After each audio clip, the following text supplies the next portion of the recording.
Am I up and running? There's some weirdness going on here. I'm not sure if I'm live. My window's all glitched out. So let's see if I am actually live or not and adjust accordingly. All right. Well, I seem to be audible, so that's good. The window's blanked out. Let's see. Is there anything I can do to make that tolerable? No, it doesn't look like it.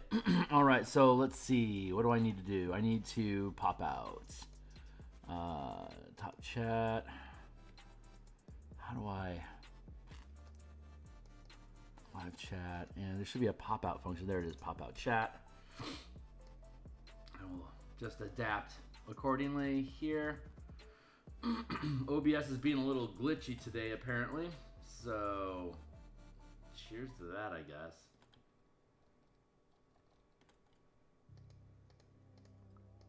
Let's reduce that down to a manageable size.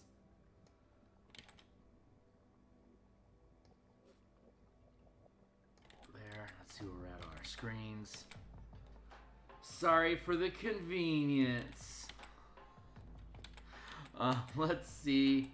Alright, so there's that. Okay, great. Hey, guys, I'm apparently having some glitches today, so we're just going to keep adapting as we can. My name is Phil Kearney. Hey, I create role-playing games, I illustrate them, and I publish them online.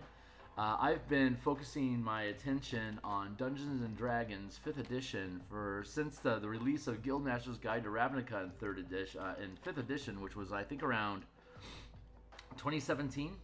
So I've created a slew of works, a lot of which involve Magic the Gathering, including color, mana, spell point, variant rules. There's a list of different books that I've created on the DMsGuild that are linked down below. You are welcome to check out that stuff, and if you think any of it is cool, then you're certainly encouraged to purchase some of it, but there are free previews to everything that I publish, and as a DM, I run campaigns from level 1 to 20 in about 200 to 250 hours. So when I build a supplement, it's usually because it was either some interesting rules and decisions that we made during the course of a campaign that were fun enough to then build out into a thing and then publish, or I want to run a campaign and the tools that I want to make the campaign go don't exist yet, so I have to build them. And in the case of Light of Xaryxis, that would be, or in Spelljammer, the latter would be the case, that I wanted more mechanical depth than what was being provided in the Spelljammer's Adventures in Space. So first off here, shout out to the Spelljammer Preservation Society, subreddit r/Spelljammer, for being so much in support of the work that I do and the great questions that are placed on the forum almost every day. It's a great community to hang out in. I just posted I'm on Twitter, so if you are still on the Twitter X platform, you can follow me at Phil Kearney if you wish. You can like, subscribe, and hit the bell icon. We've picked up a slew of new subscribers since we were last streaming on Saturday. Thank you so much for everyone that's taking interest in the work that we're doing here. It's really great to see people. Like, subscribe, hit the bell icon to get notifications when I'm live in the future. Here's a full playlist of all prior 310 episodes of this stream, including the book cover that we have here. We created this back around episode 15.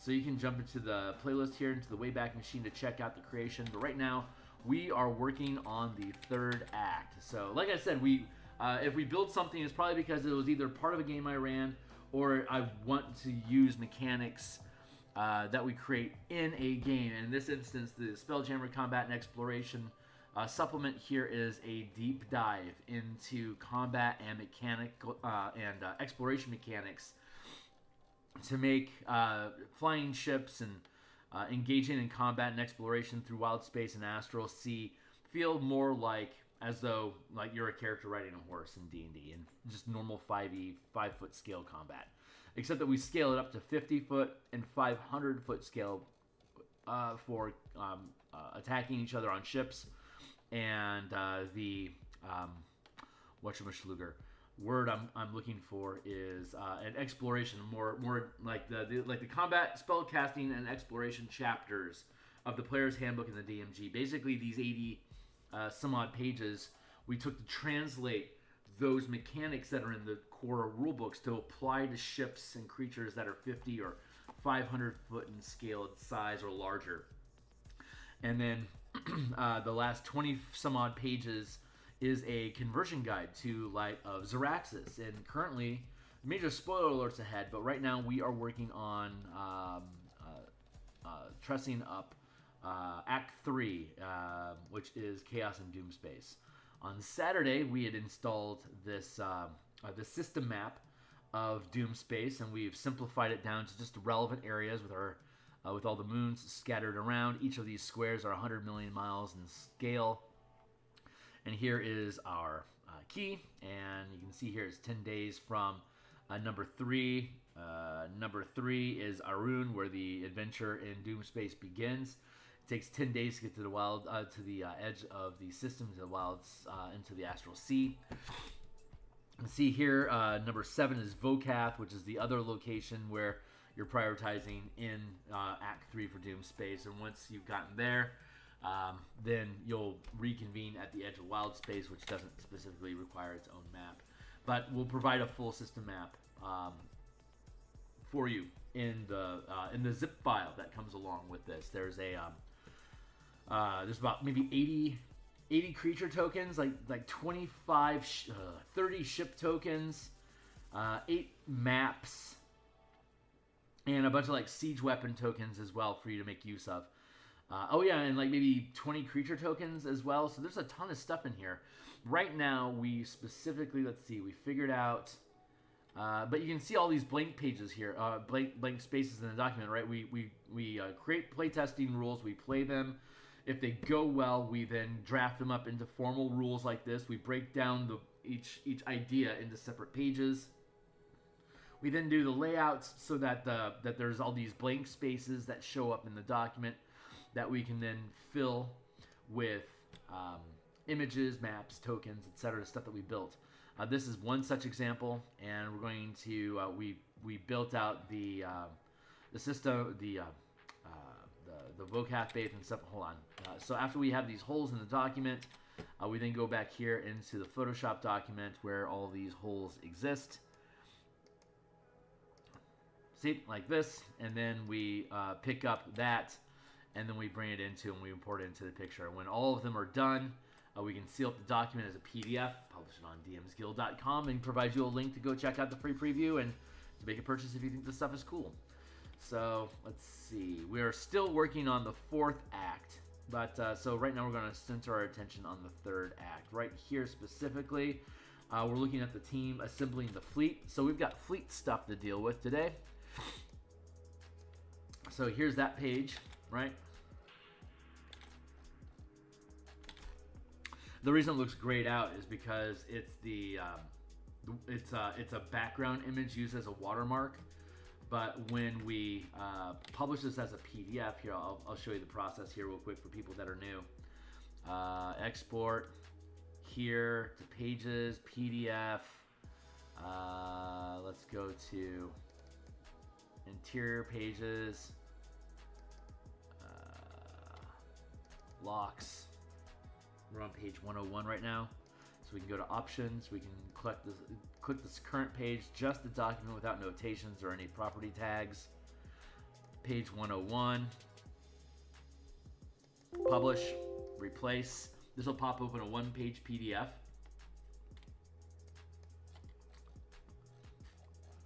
See, there's the page, and see, you can see that the background is coming through at the depth that we expect it to, the amount of the amount of saturation that we expected. So we use that. We then import it into the into Photoshop here, and then from there we start doing illustrations. So I'm going to first off pick this guy up. Let's see.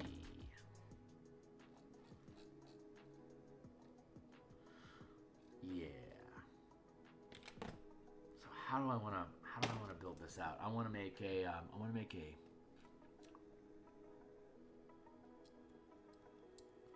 ships, top left. That's where Vokath is at. This is an illustration of Vokath, the mercane that you hang out with. It's a little token I made. Let's do it right along the exclamation point.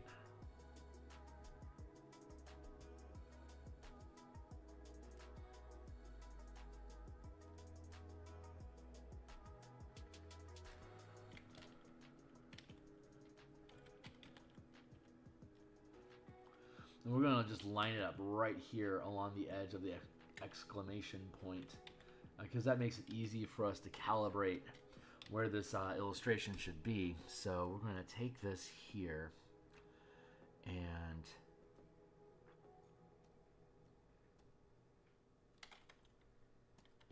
if all goes well,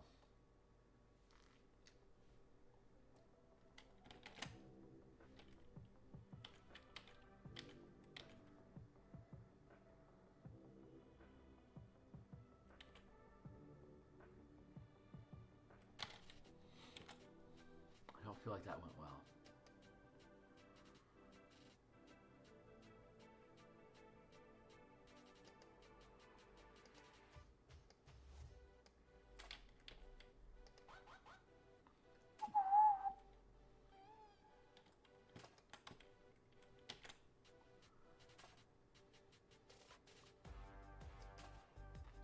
So let's try this again. Copy, new.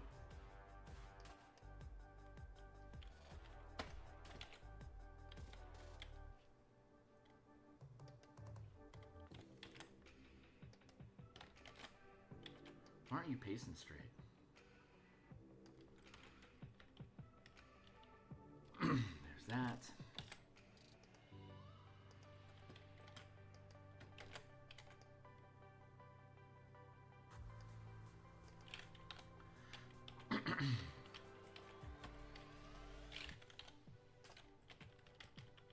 There. Okay, cool. Now we have that set up. That's a separate image file. And we can save as to my computer. You can do this with any stock art. We just happen to be doing it with my own art. Locks. And then we're going to go with new folder. And we're going to go with stock.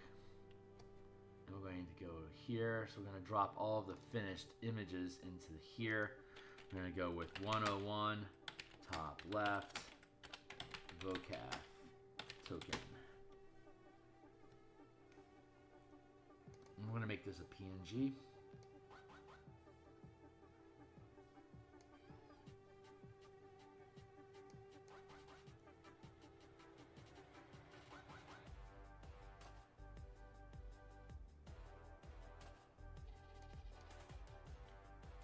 Okay, and now we can open up.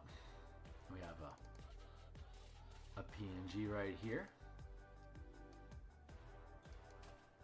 It's transparent background.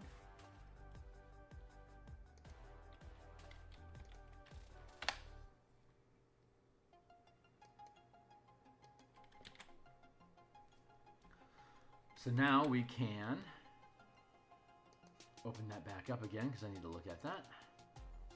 Image size, that's what I need, and I need that in inches. So it's 1.253 by 1.543.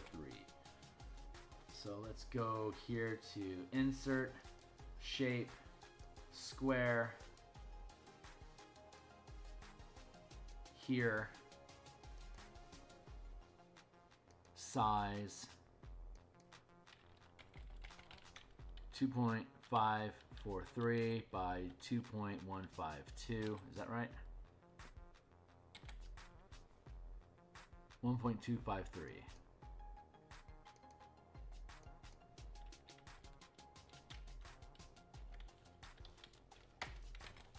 1.253, 1.543.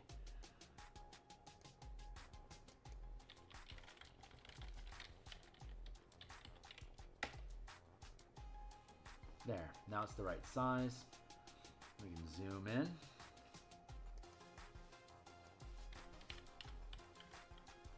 Make sure that's lined up pretty. It's a little high still. Let's get rid of the outline.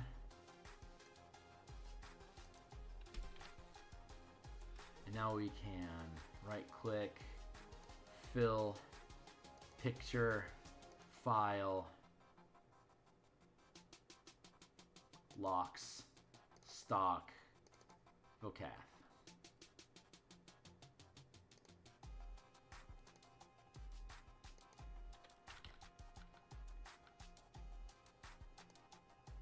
There, and now he just sits pretty on the page. Cancel, drop that out of view, zoom out. Let's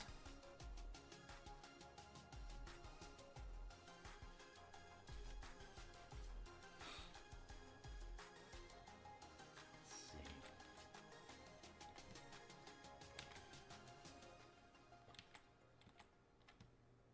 And now we'll do the same down here. This is going to be a large block. So let's get that up and running. We can use our border here as our frame of reference.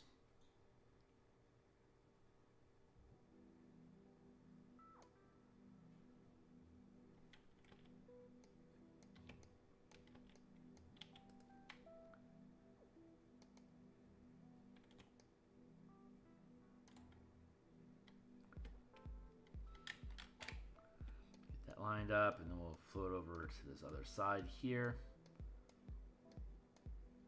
You won't be watching most of me. I'm going to attempt to avoid cursing you with watching most of this for all 70 some odd illustrations we have throughout the book. But this is the task that we are performing at hand, so I figured y'all should see what this component is all about. So we'll grab this and we'll take that to there. Enter. Good. Now let's go up here to that. Oh, that's perfect. Good job, Kearney. Okay, so that is the space that we have.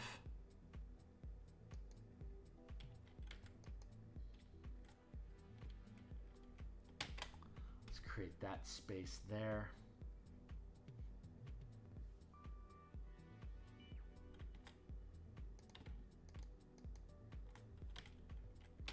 See if I can copy that stuff.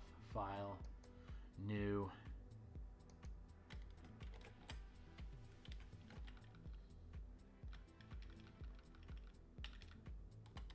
Yeah, I don't know why things aren't properly centering. That's really goofy to me.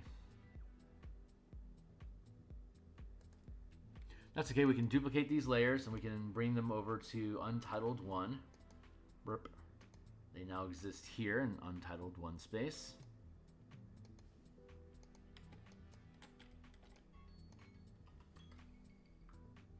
Looks like I have something locked somewhere. Joy. There it is. Let's unlock that.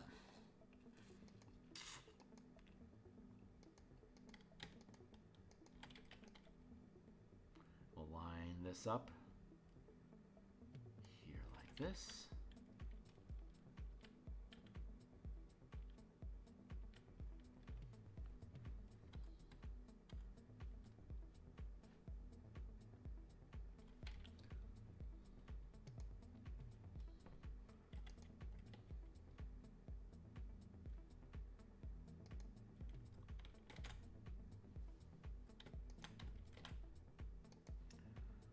Mute that real quick.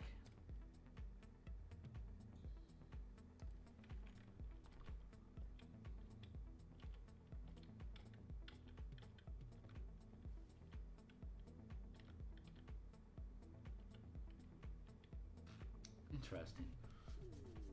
All right, then let's go to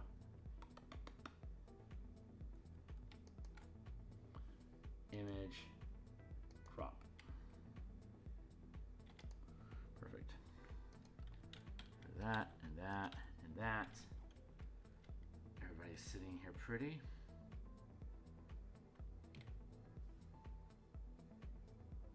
Science point to yes. Okay, cool. So now we can get rid of this. And we can file, save as.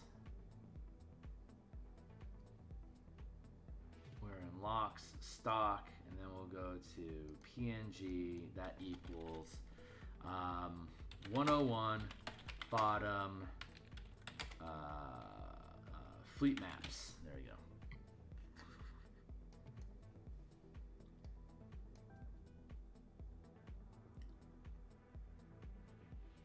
And that's done. Oh. Tap that out. Get rid of that. We go over here. We go to open. Go to fleet maps. Transparent background. Super do. Let's look at our image size. We'll make it in inches. Let's be smart and slide this over to here so that we can come over here. Let's take this and go to send to behind text, and let's go insert shapes, square here, shape size, height is going to be 6.04 and width is going to be 7.667. There we go. Now we should be able to take this,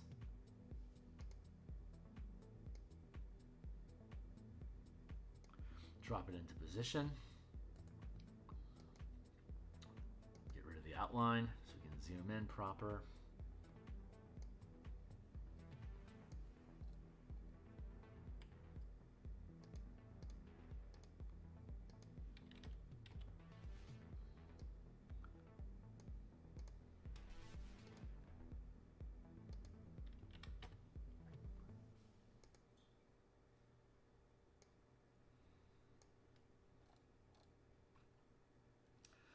Pretty good fit. Okay, so then we'll go here, we'll go fill, picture from file equals blip. There we go, see?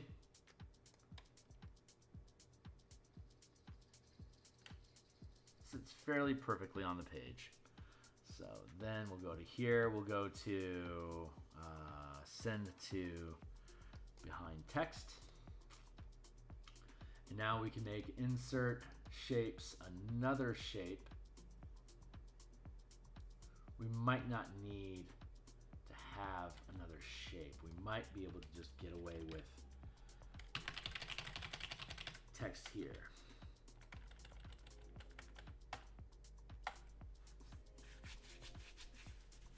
So this is where we're at right now. We are creating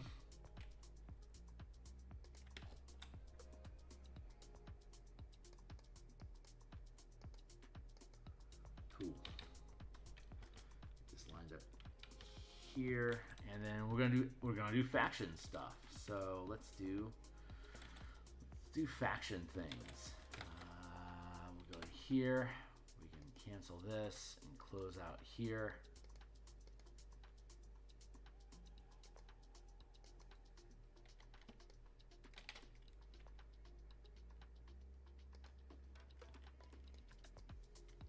So we're gonna hang out in here for a little bit. We got our Copra.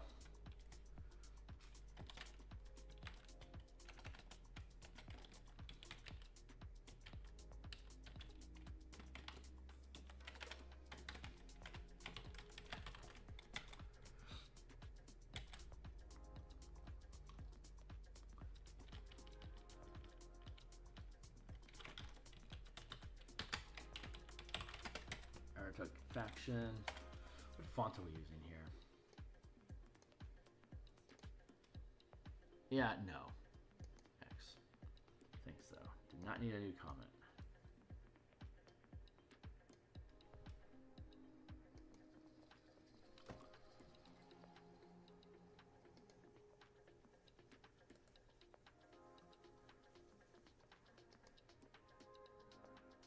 There we go.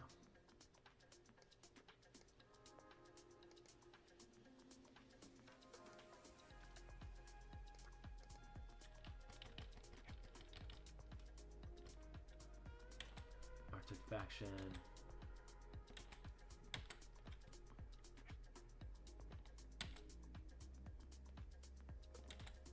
Wasps is the Surin faction.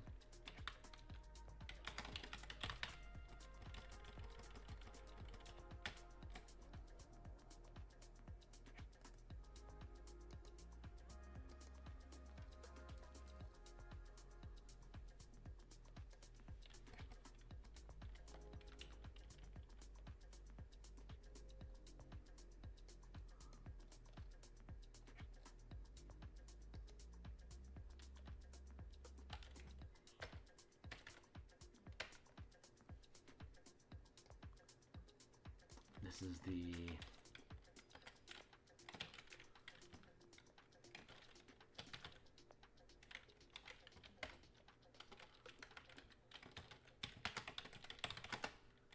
Cream faction.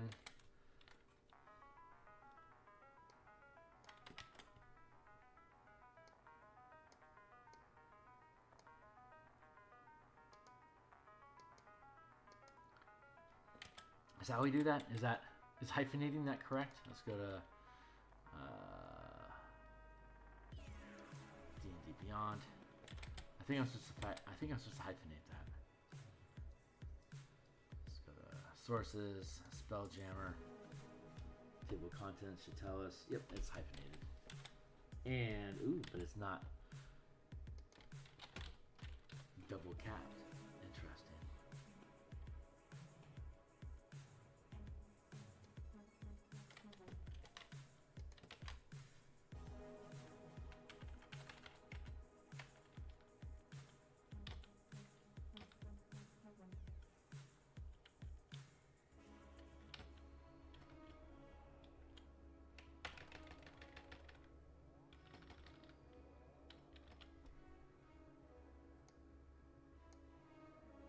Get that fixed.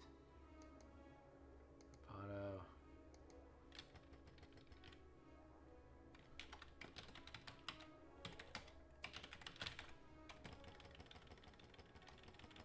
Dozy faction.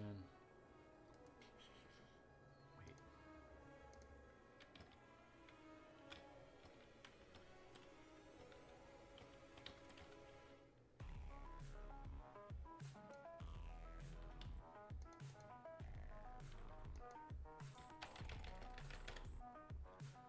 Cool. Dozy faction. It's 12.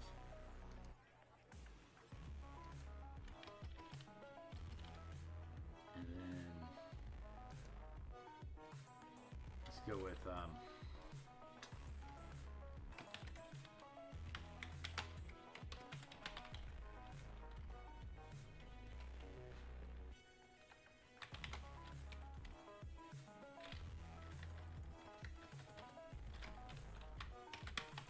King faction 2.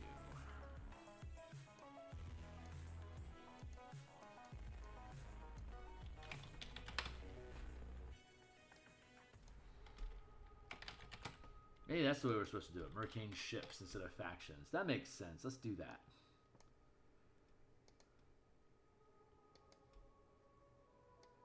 We're figuring it up as we go along. That's why we're going through this process. It's we're still sussing out exactly how I want the language on this thing to work.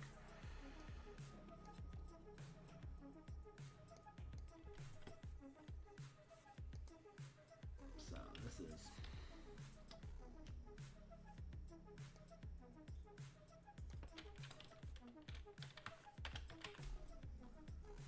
Surin ships, Artuk ships.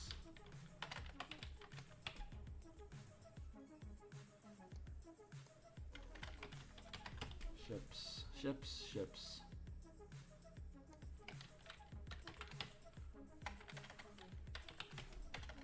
Ships.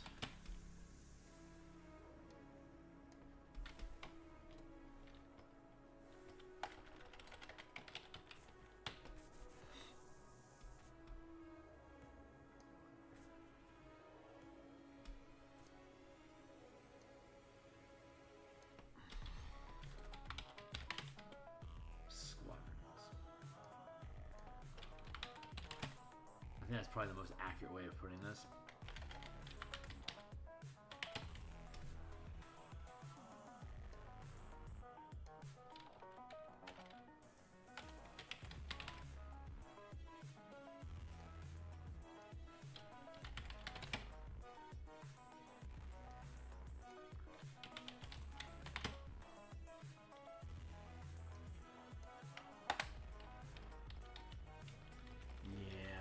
best way to do this.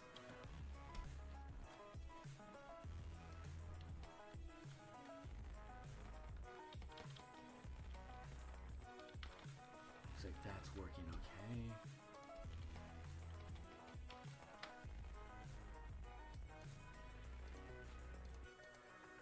Good. All right. So how do we want to language this?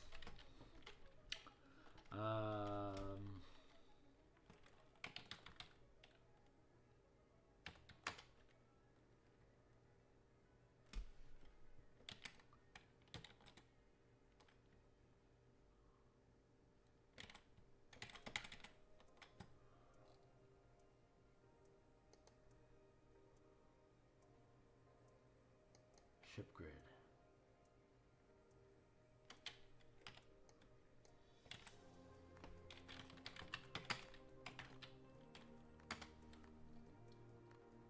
Three by three each.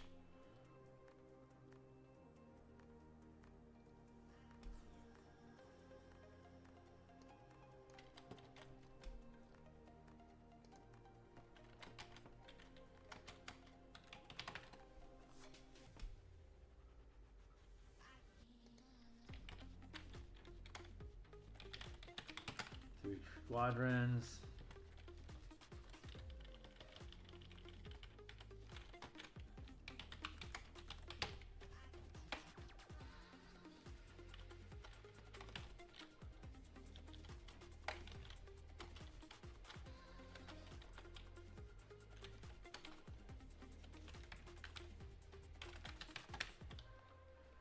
Six by six vessels.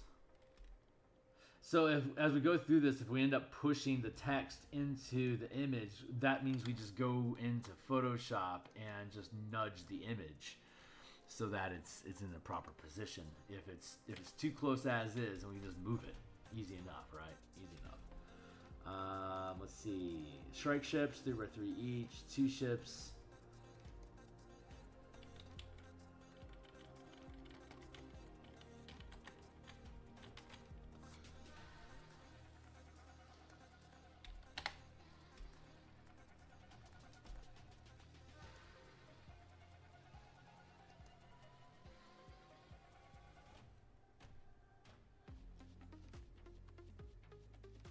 Squadrons.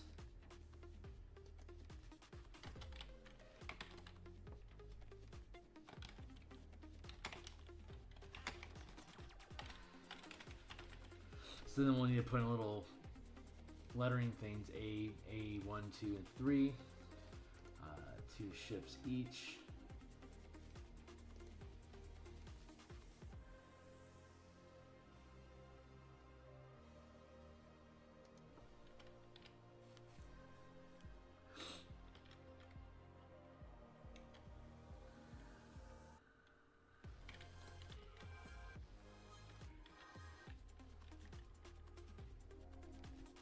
So they all sit inside of one 500-foot space. Each one of these squares is 50 feet. So as long as all the ships sit inside the same 50-foot space, they can be included into the same squadron.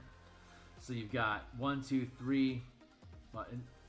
Fleet. Fleet refers to multiple squadrons, and so you can have multiple squadrons sitting inside the same square, and then have multiple squares in the same fleet. So this could be a fleet of 6 ships. This could be a fleet of 6 ships. This could be a fleet of 6 ships. This could be a fleet of 4 ships. This could be a fleet of 4 ships. This is 5 ships. This could be a fleet of 7 ships. But there's one. But each squadron can have at most 10 squares. So this counts as 1, 2, 3 squares per 3 by 3 space. There's 1, 2. That's 6. So we could potentially have, like in this one, this is a 3 by 3, 3 by 3, 3 by 3. That's 9. That can be one squadron. This could be a second squadron, but we can't have both of those be in the same squadron. Squadrons take up to 10 squares of space. You can see here in this this is a 1, 2, 3, 4, 5. 1, 2, 3, 4, 5. So this is a 10 square squadron next to another 10 square squadron that are squeezed into tight formation into the same 500-foot space, so that when we look at larger scale maps, we can have all of this sitting in the same in the same space as a single square. So this fleet at the 500-foot scale, as it's currently configured in tight formations, only occupies 6 squares. So that is pretty manageable for the team to be able to maneuver 6 units around the battlefield. It'd be like having 6 characters on the battlefield, except they're 500 feet in size instead of 5 feet in size. Otherwise, it's just 6 medium-sized characters running around. And when we... Oh my god, I need coffee. Hold on.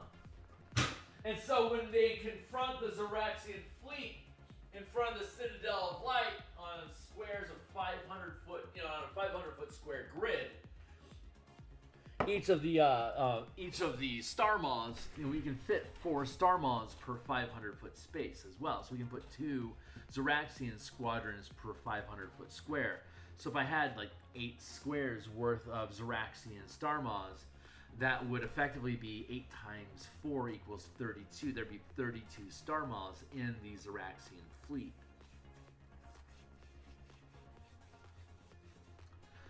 Face is itchy.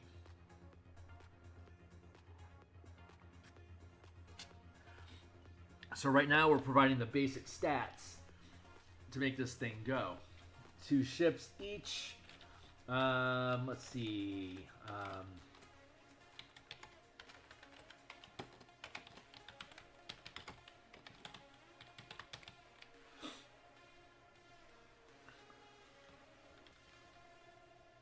Sure. I've never laid out I've never done formatting like this before, so I don't know what's the most efficient way to express this stuff or what's the proper way to do it. So we're just kind of figuring it out as we go.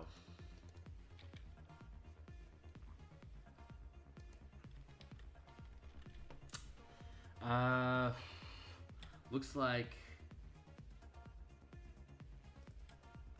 this is a job for previous edition.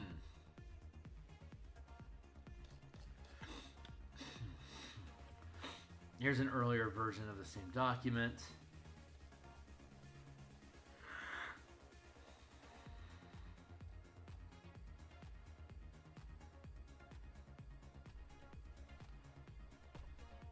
Strike ship, light material.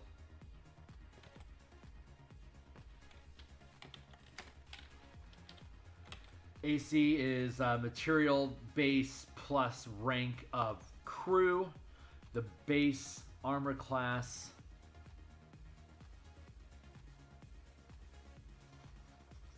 Here we go. Material, light material like wood. Hey there, guy. Is a strength and constitution bonus of +1 and has an armor class of 13 plus dex or intelligence. Composite is 15 plus dex and intelligence, and then heavy materials is just a flat 18 armor class. Strength and constitution modifiers for the material, unless the pilots are better. The base material is +1 as strength and constitution saving throw.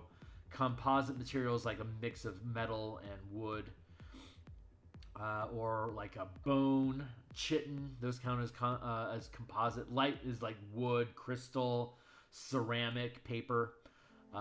Composite is +3 strength and constitution saving throw, and then heavy is metal and stone, which is +5. And then you have a vessel is more than 50 feet in size. A craft is up to 50 feet in size. So the damage reduction per attack is 10 for light material, 15 for composite, and then 20 for heavy. And then if it's a craft of 50 feet or smaller, light material provides no damage reduction, 5 reduction for composite, and then heavy is 10. This is generally more useful. Actually, originally we were playing with thresholds like they have in the Infernal War Machines in Descent into Avernus. But the amount of damage that you can deal with siege weapons is so big in comparison. You're rarely making use of damage thresholds unless you're only being attacked by one weapon at a time. And this system allows you to make multiple attacks. So having multiple attacks coming at you, like multiple weapons firing as a single attack, having damage reduction comes in really handy in that effect. You'll see it play out. If you tinker with it a little bit, you'll see how much of a difference damage resistance really matters in the battles, but it balances it well so that when you're getting hit, you're reducing the materials damage, and then however much damage is left going to your craft or your ship in general, however much damage is going to your ship, the pilot can choose to take as much of that damage themselves, kind of like the warding bond spell.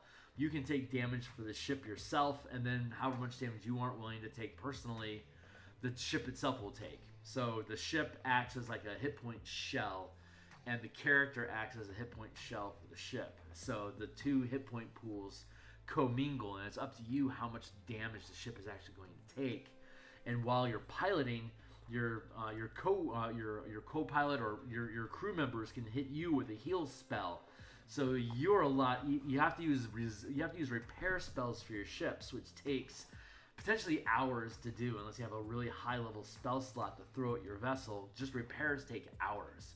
So eating damage as a pilot that you can then have restored as hit points as a normal cure spell in combat is much more useful and allows you to do a lot more. It basically feels a lot more like a normal 5e combat. It's kind of like, because of the extra hit points, but the amount of damage that you're doing with siege weapons, you're kind of hitting a tier above your weight class, you know?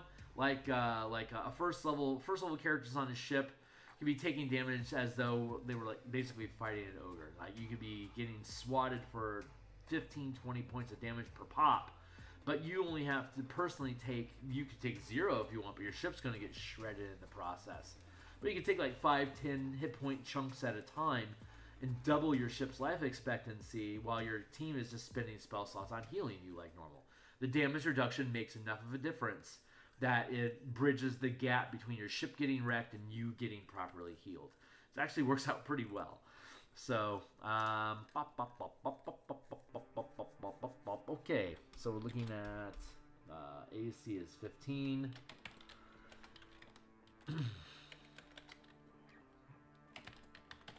Light.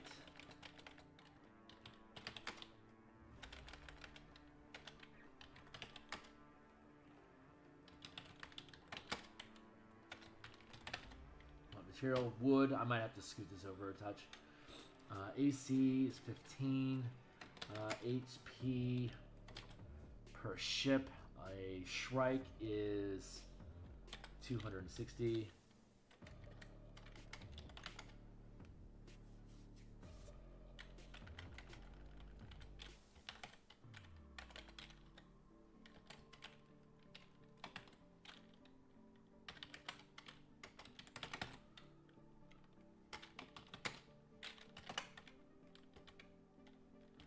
Hit points is because of the size of the ship.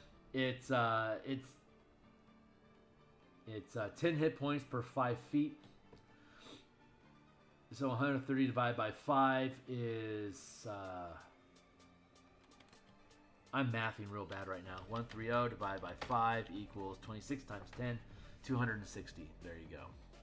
Or basically double the length is the number of hit points that you have. So then you can see here there's a number of variables, like Scorpions are really small ships, only have 150 hit points each, but they're made of metal. So they have a damage reduction of 20 as opposed to the Shrike ship, which is nearly twice its length, 260 hit points, but it's only made of light wood, so it only has a damage reduction of 10. So they're pretty comparable in actuality. Wop, wop, wop. Let's go with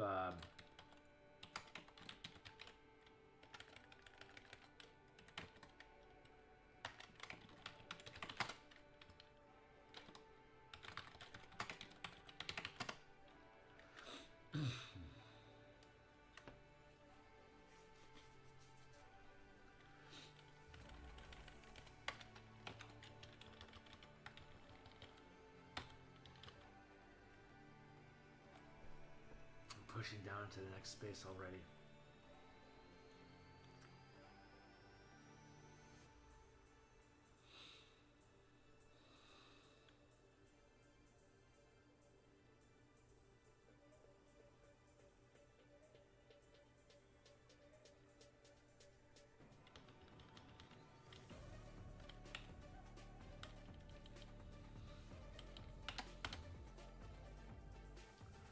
Probably need to do it that way.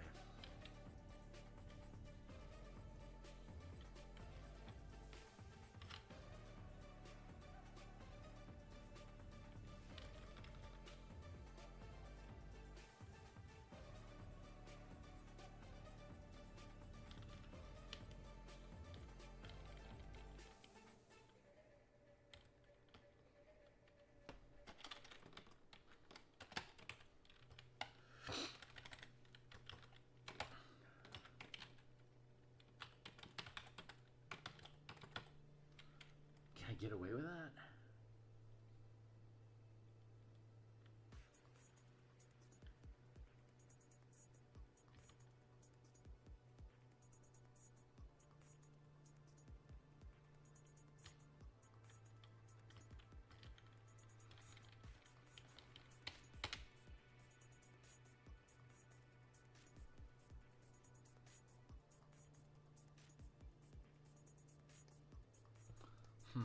Maybe we do. I don't know what this is supposed to look like yet. This is exactly what we're sussing out right now. Which isn't very thrilling, you know. I mean, this isn't great artwork, right? This is just me hacking through text. But this is what I do most of the time. Like in the evening when I'm off screen and I'm working on the book, this is the type of stuff that I'm fucking around with. Formatting, how things lay out, how the text sits, what's the most efficient way for me to be able to express this stuff. I honestly don't know what the best way to do it is right now. I'm literally figuring that out with you right now. I know what stats are in a fleet, in a squadron.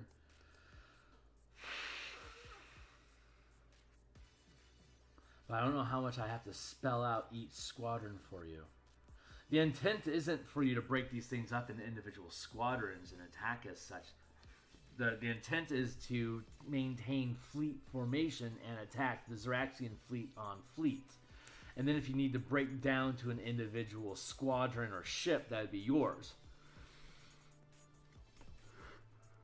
Which is over here, like the living ship or the last breath ghost ship. Those are both in the fleet with you. But I'm losing.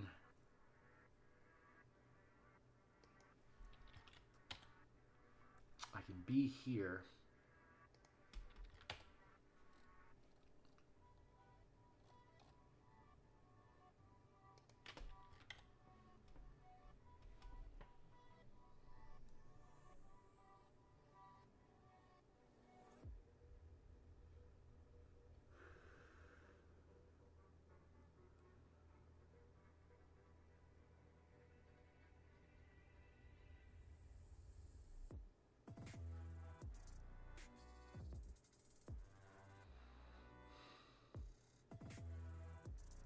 Sussing it out. Let's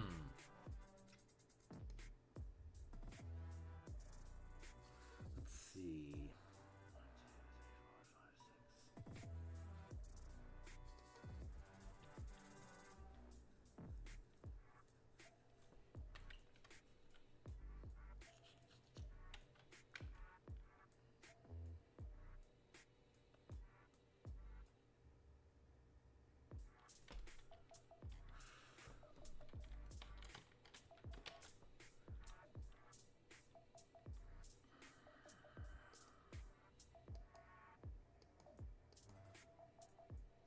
4, 5, 6. Okay.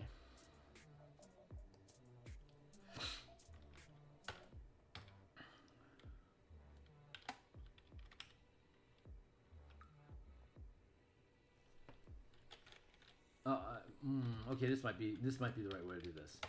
So HP 260 H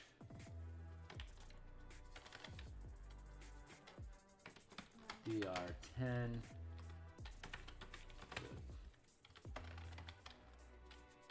Light.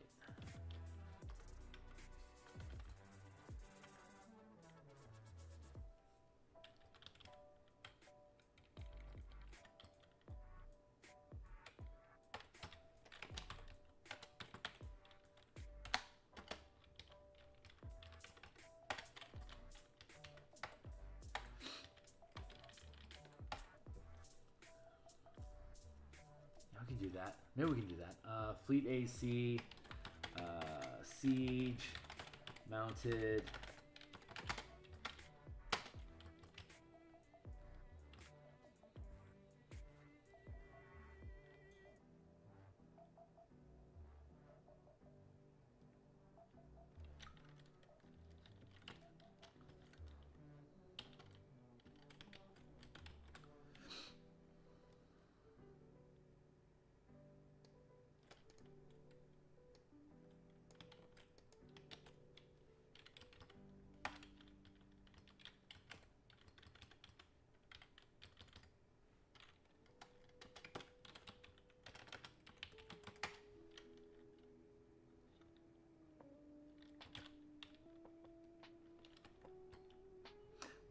2, 3, 4, 5, 6.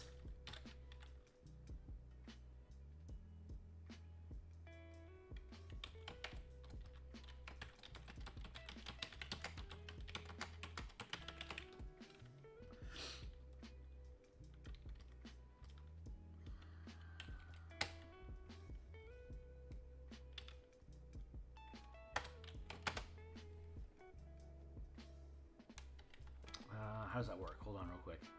Let's go find our squadron stuff.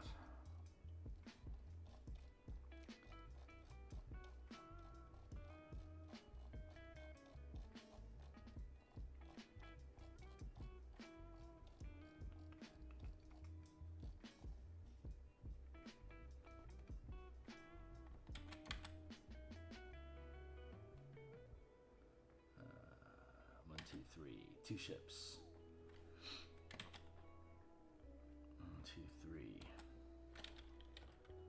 2D.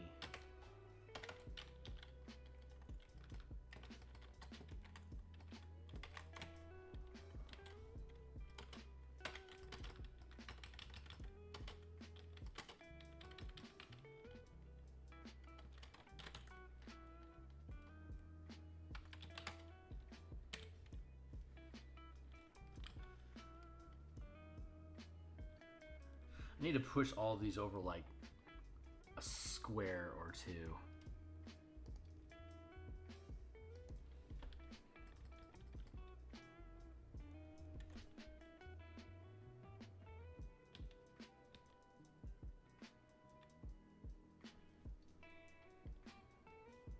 That actually fits perfectly. Nice. Okay, let's do that for now.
Proper way to do that. Strike ships, 3 squadrons.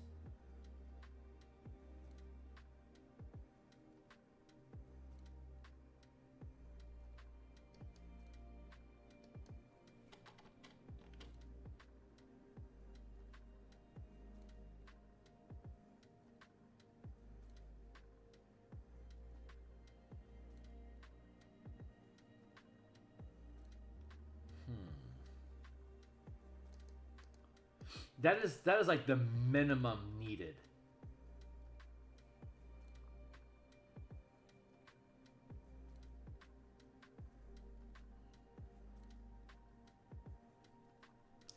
A1, A2, A3, B1, B2, B1, B2. That'd be C1, C2, D1, D2. E1, E2, F1, F2.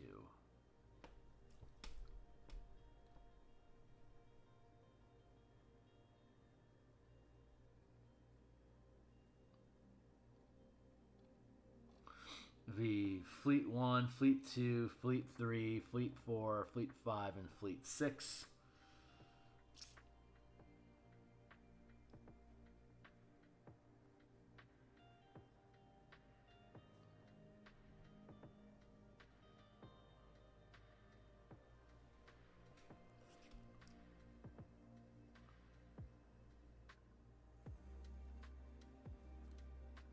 Huh.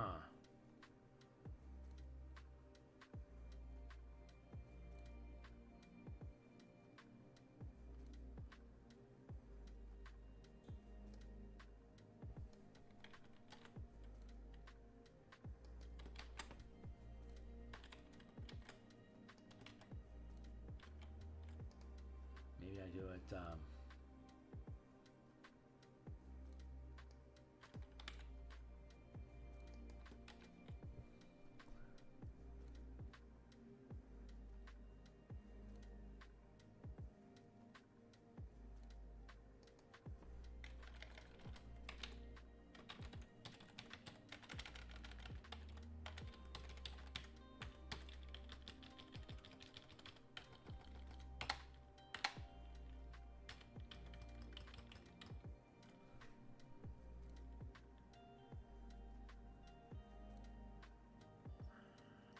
Content with that.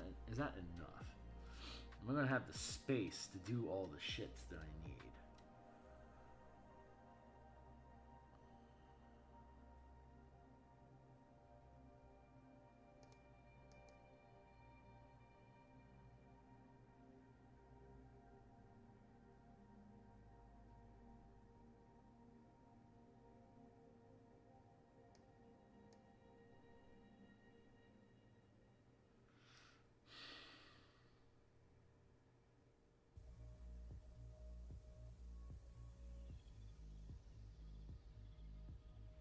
Not 66, it's 96.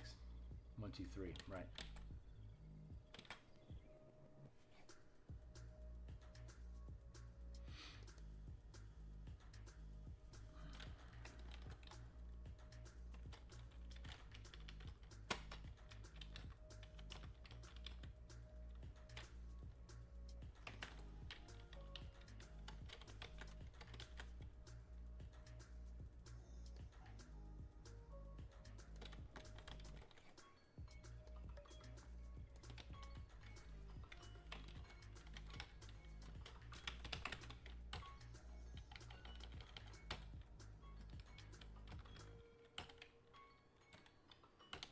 There we go.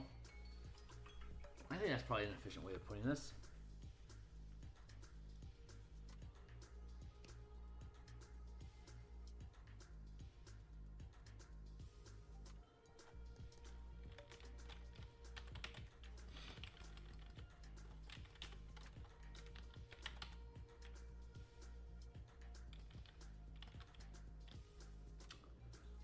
That'll do.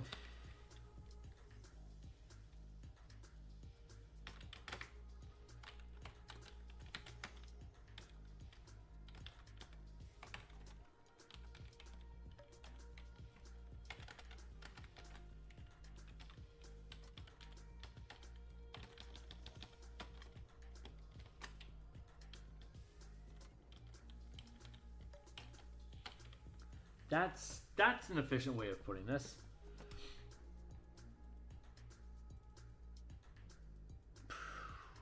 Okay.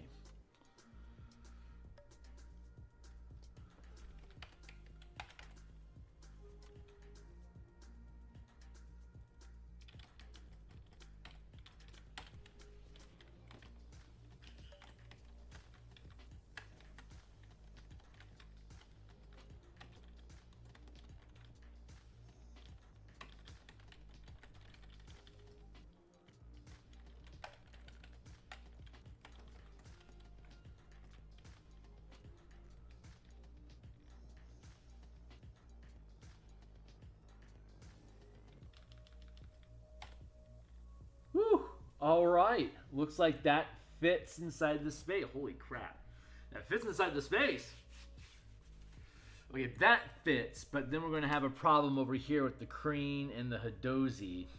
Oh, no. We can make one squadron, 2 squadrons. Okay, we can make that. I think we can make those work. And then we can have...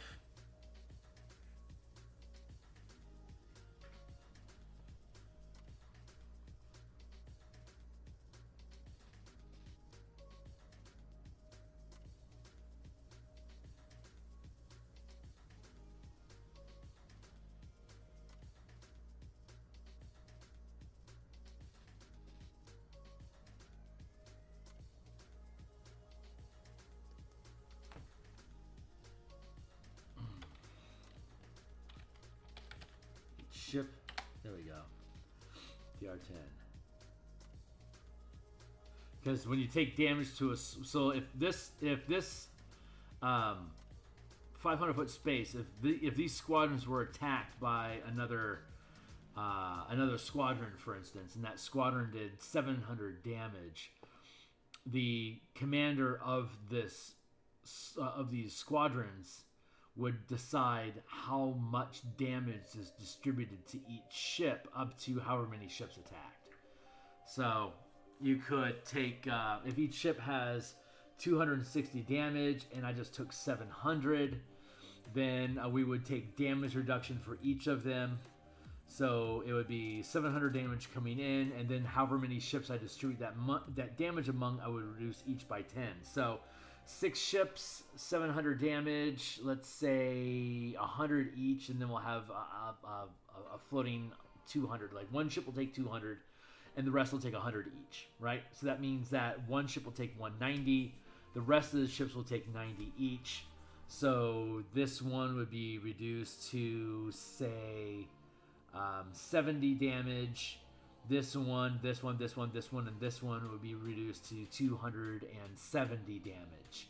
And this one, since it took 190 damage, since it took more than the rest of them, as a commander, I can decide to take as much of that 190 damage as I want. As a 5th level character, I might not want to take more than, say, 30 damage from that hit. So instead of 190, it's going to be 160 damage that the ship takes. I take 30 damage, and then my cleric heals me for 30, or however much they can over the next couple rounds, and that helps lay off some of the damage. But I've got all of these ships, so if this squadron zone that gets hit, I've still got all these other squadrons. If I have 6 Star Moths that are attacking my fleet, then I could distribute each of those squadrons of Star Moths between the 6 units, so that I'm distributing the damage evenly. But then, these guys would also be able to fire back and do up to 540 damage in a volley back at them. So 700 would actually be a little strong. A Xaryxian Star Moth fleet would be able to do up to what would it be?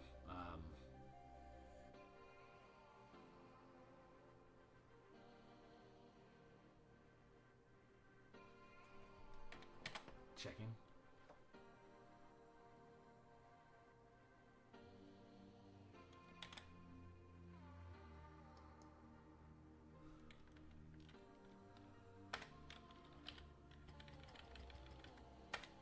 There, that's the actual numbers.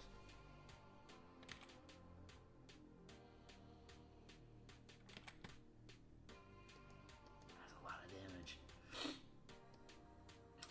I'd be able to do that once per round with this squadron specifically.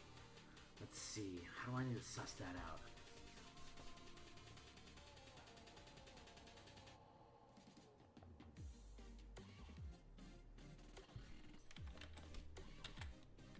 Bam, bam, boom. Squadrons, melee, fleets. Moving squadrons from fleet, fleet properties, fleet movement, fleet weapons, fleet attacks. Each squadron in a fleet occupies a separate 500-foot square. Similar to how entering the space of a squadron allows you to target individual ships, you can target individual squadrons in a fleet that are within range. If there are multiple squadrons you can target in a fleet, each target requires a separate attack action to attack.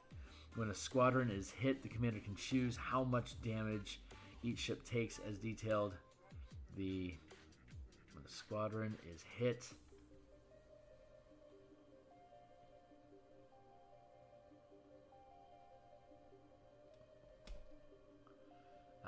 melee reach, melee damage, fleet. Let's see. Similar to attacking with multiple siege weapons, when multiple squadrons hit a target, roll damage for all contributing squadrons together. For example, when making an attack with a fleet of one squadron, dealing 5d6 times 10 damage, and another fleet dealing 74 times 10 damage, sum the results of 5d6 and 74 and multiply it by 10 to determine the total damage dealt. Reload scores. Similar to attacking with multiple siege weapons, When multiple squadrons contribute to an attack, add the reload score for each squadron and compare the results. If the result is equal to or higher than the total score, the contributing squadrons reload automatically for the next attack as part of the attack action. Otherwise, the commander must take additional actions to reload each squadron separately. In the fleet damage example above, a second-ranked squadron dealing 5d6 times 10 damage has a reload score of 3. First rank has a score of 6. The fleet has a combined reload score of 9. Okay, cool. So we're doing it correctly. Let's see.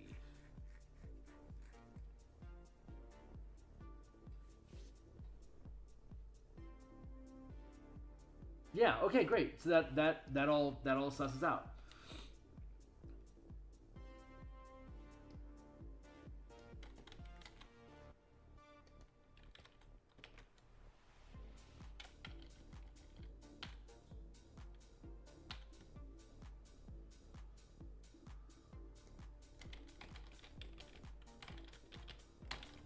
B1, B2, B3.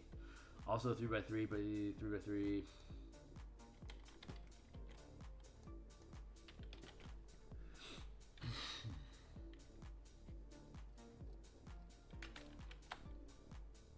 Why did that happen? Let's zoom back out again.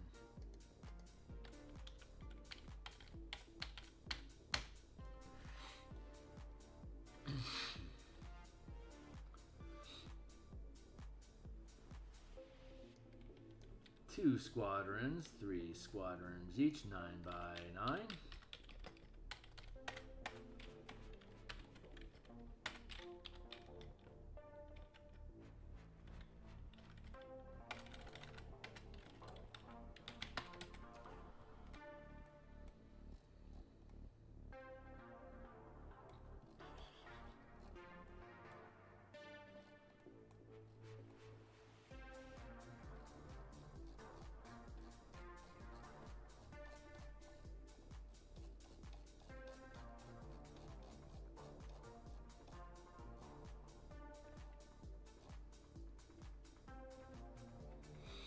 $230 each. Lamprey are light, same stats.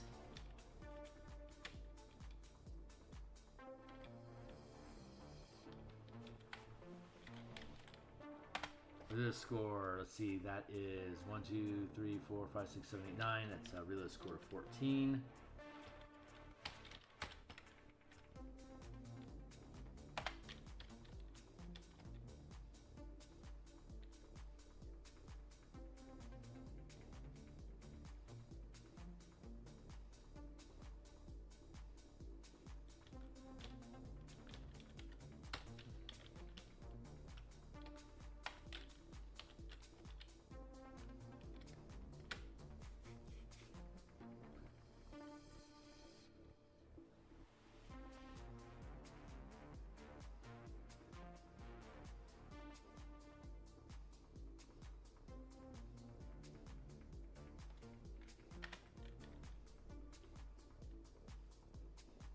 There we go.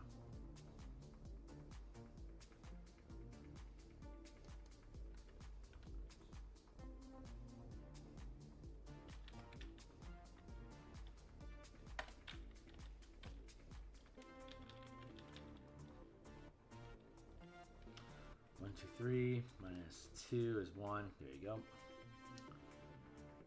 And this will be the same stats, except these are going to be wasps.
Wasps are 120 each.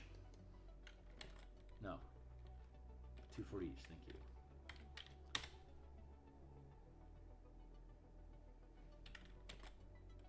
And also Lightwood.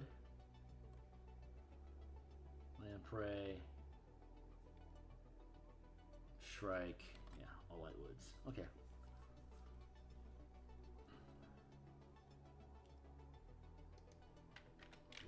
96 times 10. Reload 7 each. 14.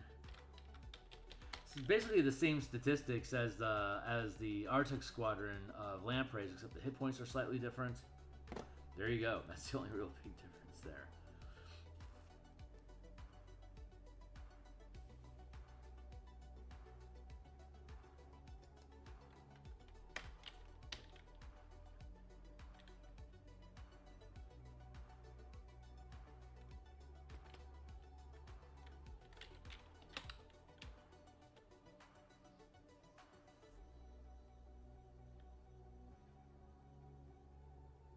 There we go. Cool.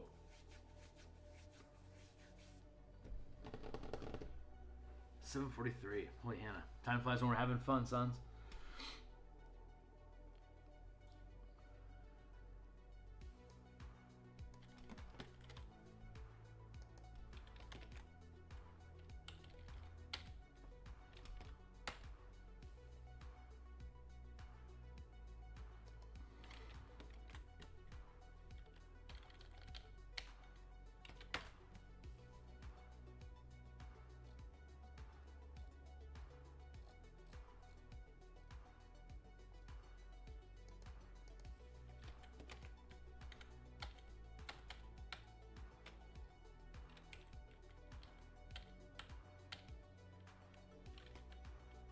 Bad.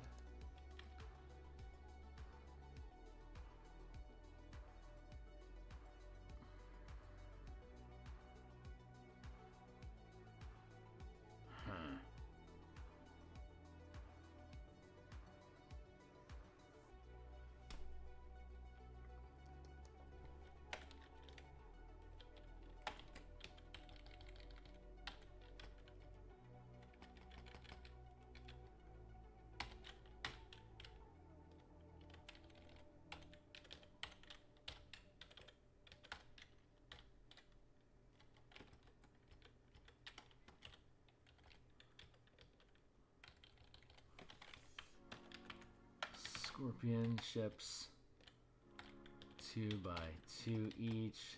HP is 150 each. 20 metal.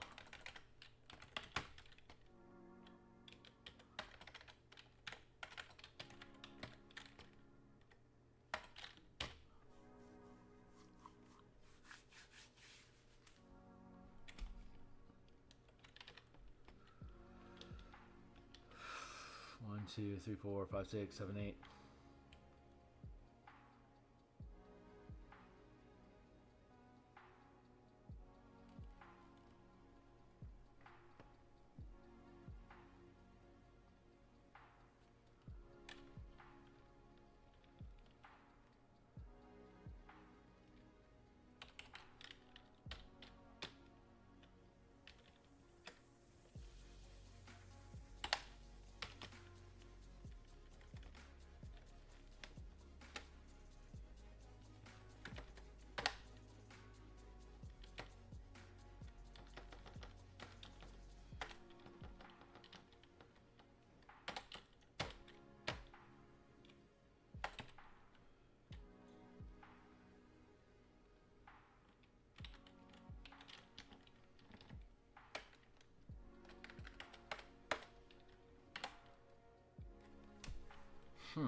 Huh.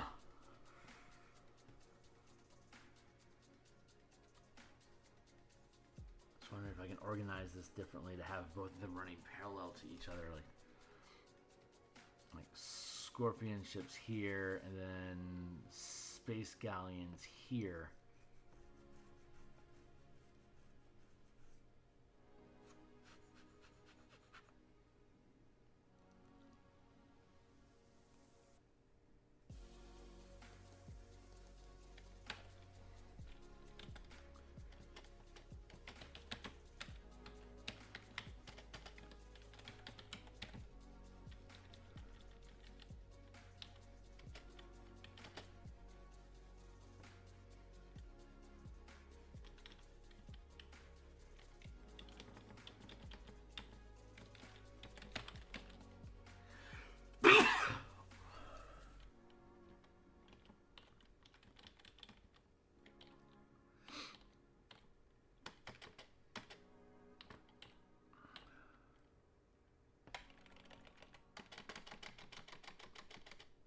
This not might be a bad idea.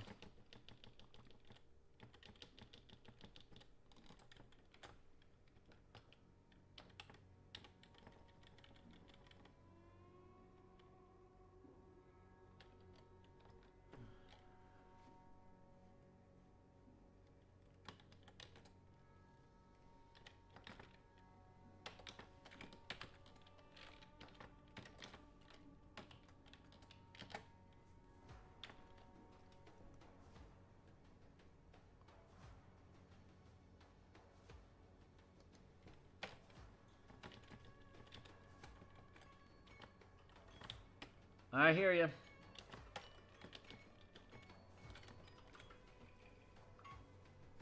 How are we doing on time? I got 10 minutes. Oy vey. I don't think we're finishing it today. That's okay. Thread Crane. And Dozy Squadrons.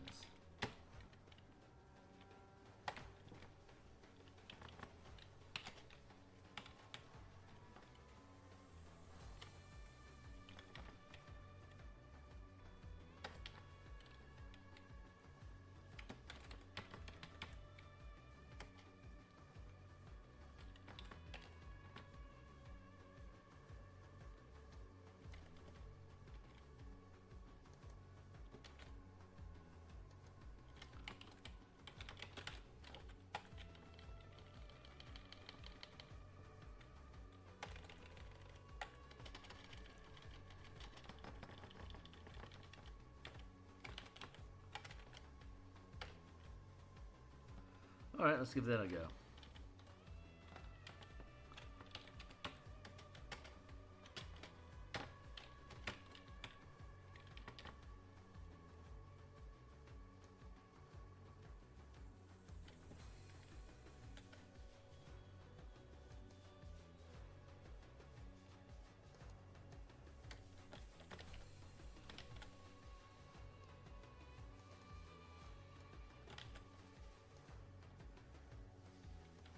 Let's try this.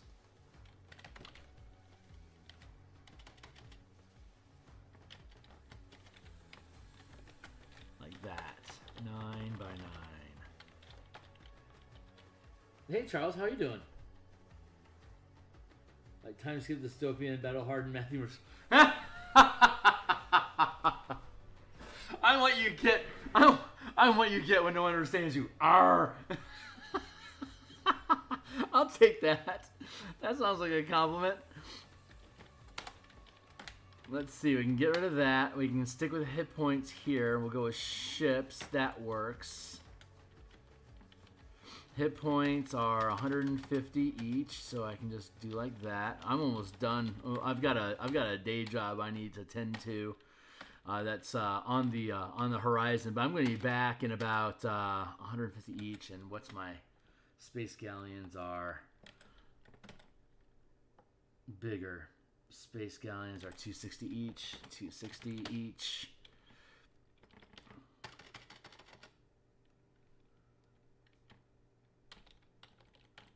Metal.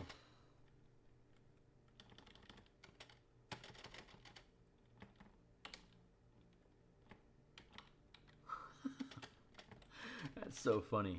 Let's see. Hidozi light material is going to be 17.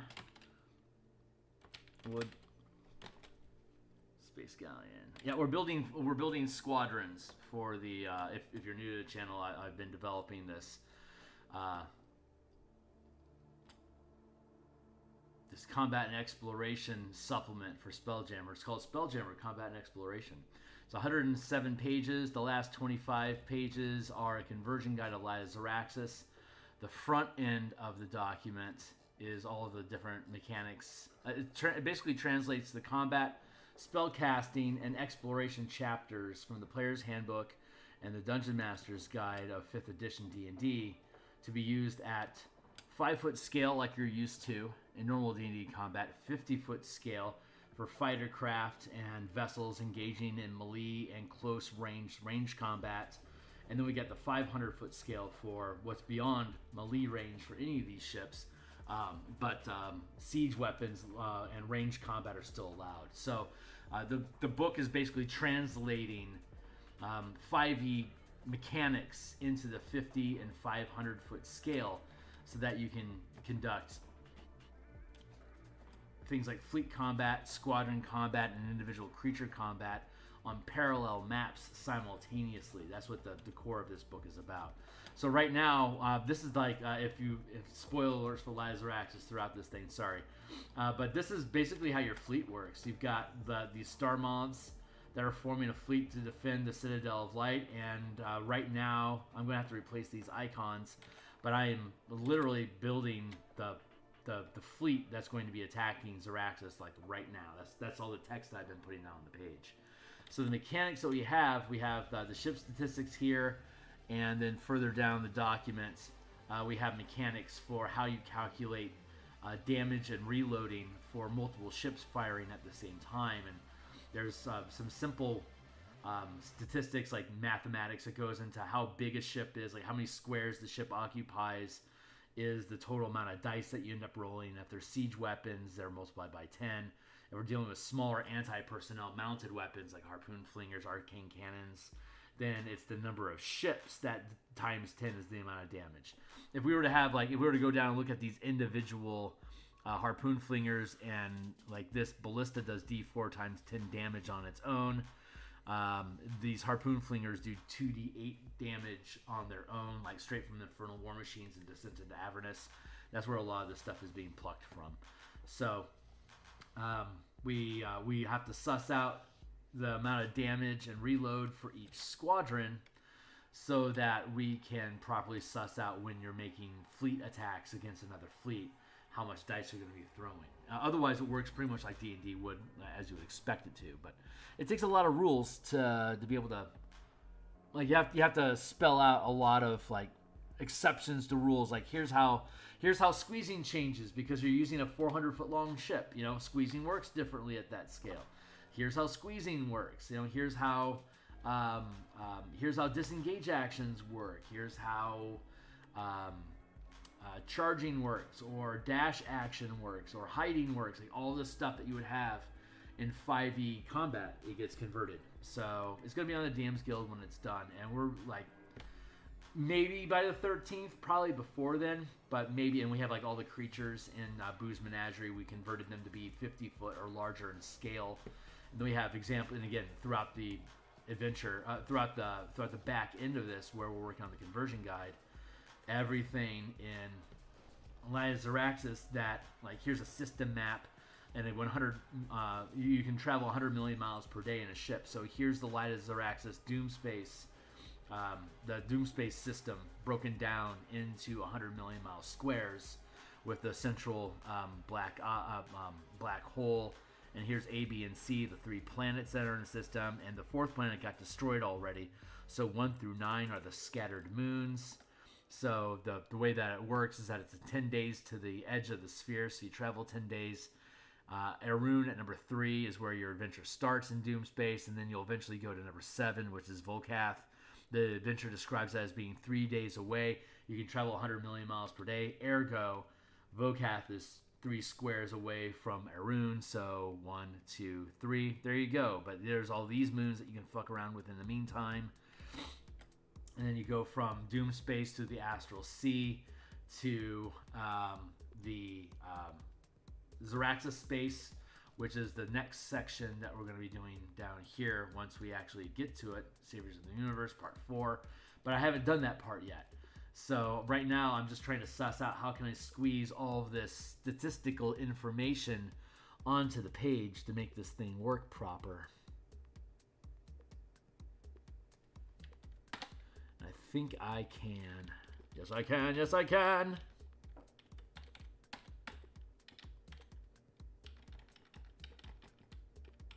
But I've never, I mean, this is all new stuff, right? So I've never had to do layout for this sort of thing before. So I'm kind of learning on the job.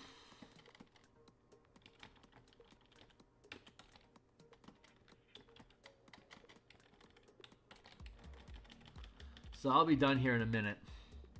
Like literally a minute. It's 7:48 here in Seattle. And I got a day job I got to respect. But good news is my home table wants to play Spelljammer, and we just finished our 20th level campaign, so we now have to start a new one. And so at lunchtime today, in about 5 hours, I'm going to be back on, and we're going to be start fleshing out the mechanics of the Spelljammer campaign that I'm going to run for my home table. So you'll see me ideating through that stuff, the different system stuff. It's an asteroid mining campaign, so we need to have defense mecha and loading crews and rules about valuable resources available on the asteroids that they find. So there's going to be prospecting. I have to suss out all that stuff, which is going to be a joy to do, and I'll be doing that on stream in about 5 hours from now. Here's that. I'm here. I stream 6 days a week, and then I publish little conversation points as little videos every Sunday, and then I post them online. 8d6. This is going to be 1, 2, 3, 4. It's 9d6. There's text down there. I see you.